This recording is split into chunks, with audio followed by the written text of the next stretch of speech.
নমস্কার বন্ধুরা, বহরমপুর মাঠের মেজারমেন্টের ভিডিওটা দেখে নাও। রানের আগে ভিডিওটা দেখো, তারপর তোমাদের আমি বলছি ডিটেলসে পাশের হার কেমন মেজারমেন্ট হচ্ছে বহরমপুরে। দেখে নাও ভিডিওটা।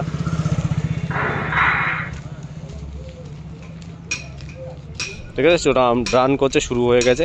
মাঠে দেখো, মাঠের পরিবেশটা কত সুন্দর আছে। মাঠ একদম পুরো খালি পায়ে দৌড়াচ্ছে ছেলে মেয়েরা। ভিডিওটা ভালো করে দেখো, খেয়াল দিয়ে।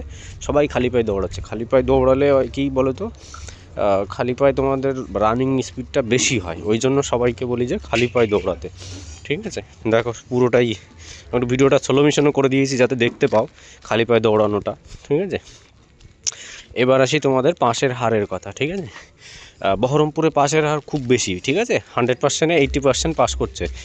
যারা 20% ফেল করছে তারা আছে ভাই ওই হাইটের জন্যই ফেল করছে। হাইট যাদের খুব কমই আছে, হাইট কড়াকড়ি বহরমপুরে নেই। বহরমপুরে সুন্দর মেজারমেন্ট হচ্ছে, ব্যবহারগুলোও খুব সুন্দর হচ্ছে। বহরমপুরে যাদের মাঠ আছে তারা একদমই নিশ্চিন্তে থাকবে, অসুবিধার কোনো কারণ নেই। বহরমপুরে ভালোই, কোনো রকম কোনো নেই। বহরমপুরে তোমার টাইম বাড়ি থেকেও 40-45-এ কমপ্লিট করলে বহরমপুরের মাঠে গিয়েও তোমার কিন্তু ওই 30-এর আগে কভার হয়ে যাবে। শুধু রানটা ধরে রাখতে হবে। ঠিক আছে, ওখানে এমনই হয়েছে। আমাকে স্টুডেন্ট জানো তো টেলিগ্রামে কত মেসেজ করেছে, যেমন দাদা পাস করে গেছি, এই টাইম লাগতো, এই টাইমে মেরে দিয়েছি। 40-এ বাড়িতে মারতো, কিন্তু মাঠে গিয়ে ও বললো দাদা আমি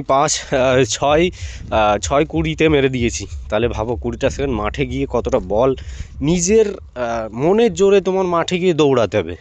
এটা মনে রাখবে। বাড়িতে কি করেছো না করেছো সেটা ভুলে যাও, মাঠে গিয়ে তুমি এটা কী করবে সেই জিনিসটা সবসময় মাথায় রাখবে। ওই জন্য বলি ভাই, ভালো করে রান প্র্যাকটিস করে দমটা যাতে থাকে তোমার, আর মনে কোনো সময় দুর্বল ভাবটা যেন থাকে না। এটা টেন্ডেন্সি নিয়ে তুমি মাঠে নেমে যাও। ঠিক আছে,